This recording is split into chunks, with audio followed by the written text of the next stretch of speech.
আজকের রান্না আমার মিষ্টি লাউয়ের পাকোড়া আর হচ্ছে কাকিয়া মাছ বা আমরা যে আঞ্চলিক ভাষায় যেটাকে বলি কাকিয়া মাছ, সেই মাছের ভুনা। প্রথমে আমরা এখানে মিষ্টি লাউয়ের যে পাকোড়াটা বানাবো সেটার জন্য একটা ব্যাটার রেডি করে নিচ্ছি। তো এখানে হচ্ছে চালের গুঁড়া, বেসন আর হচ্ছে মরিচের গুঁড়া, ধনিয়ার গুঁড়া, হলুদের গুঁড়া, অল্প একটু স্বাদ মতো লবণ আর হচ্ছে একটু বেকিং পাউডার আর হচ্ছে একটা ডিম দিয়ে দিলাম। দিয়ে মিশ্রণটাকে ভালো করে আমি মিশিয়ে নিচ্ছি। আর হচ্ছে আজকে আমার গলার অবস্থা ভালো না, আমার খুবই গলার সমস্যা হচ্ছে, ঠান্ডা লেগে গেছে, গলা ব্যথা। তো কথাগুলো একটু অন্যরকমই শোনা যাচ্ছে। তো ব্যাটারটা অল্প অল্প একটু পানি দিয়ে রেডি করে নিলাম। এটা হচ্ছে অনেকটা আমরা যে বেগুনি বানাই, সেই বেগুনের জন্য যে ব্যাটারটা রেডি করি সেটার মতো ওইরকম করে রেডি করলাম। এখন হচ্ছে এই যে মিষ্টি লাউগুলো বেগুনের মতো করে কেটে নিলাম, সাথে কয়েকটা বেগুনও নিয়েছি, বেগুনিও বানাবো। তো এই যে বেগুনির যেভাবে বানাই ঠিক সেরকমভাবেই এই ব্যাটারের মধ্যে লাউটা দিয়ে তারপর গরম তেলে দিয়ে দিলাম। এখন ফুলকো ফুলকো করে ভেজে তুলে নিলাম। তো আমাদের কিচেন রুমটাও আপনাদের সাথে শেয়ার করে দেখাই। এটা হচ্ছে আমার বৌমার শখের রান্নাঘর, আর প্রতিটা মেয়েরই সবচাইতে পছন্দের জায়গা হচ্ছে ঘরের মধ্যে রান্নাঘর। আর আর রান্নাঘরটা সব মেয়েরাই মনের মতো করে সাজাতে চায়।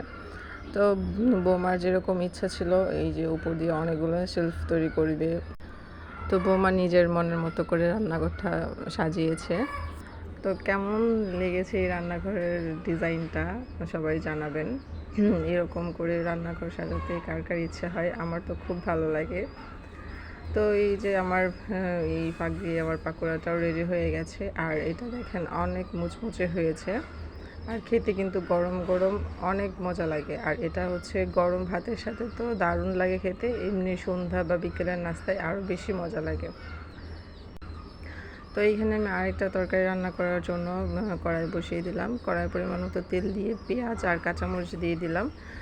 তো এই পেঁয়াজ কাঁচামরিচটা অল্প একটু ভেজে নিয়ে পরিমাণ মতো মশলা দিয়ে দিলাম। প্রথমে দিয়ে দিলাম হচ্ছে 2 চা চামচের মতো মরিচের গুঁড়া আর হচ্ছে হলুদের গুঁড়া। তো রান্নাটা একটু ঝাল ঝাল করে রান্না করব, তাই একটু মরিচটা একটু বেশি দিয়েছি, আর কাঁচামরিচ আস্ত কাঁচামরিচটাও একটু বেশি দিয়েছি। তো মাছ ভুনায় যদি একটু ঝাল ঝাল না হয় তাহলে কিন্তু খুব একটা খেতে ভালো লাগে না, একটু ঝাল ঝাল হলে ভালো লাগে। তো এখানে পরিমাণ মতো ধনিয়ার গুঁড়া আর হচ্ছে পরিমাণ মতো স্বাদ মতো লবণ দিয়ে দিলাম। তো এই মশলাটা মোটামুটি একটু ভালোভাবে কষিয়ে নিলাম।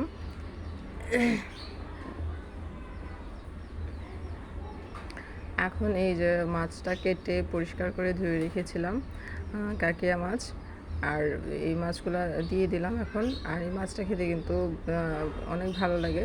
এটা সবজি দিয়ে রান্না করার থেকে কিন্তু মানে পেঁয়াজ দিয়ে একটু ভুনা ভুনা করলে কিন্তু মাছটা খেতে ভালো লাগে।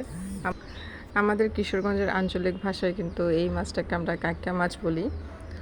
তো আর এমনি তো কাকিয়া মাছ বা কাকিলা মাছ অনেকে বলে, তবে আমরা কাকিয়া মাছ বলি, আমি কাকিয়া মাছই বলছি, যে কাকিয়া মাছের ভুনা। আর এই যে লাস্টে হচ্ছে তুলে নেওয়ার আগে কিছু ধনেপাতা কুচি দিয়ে দিলাম। তো আজকের রান্না আমার এই পর্যন্তই।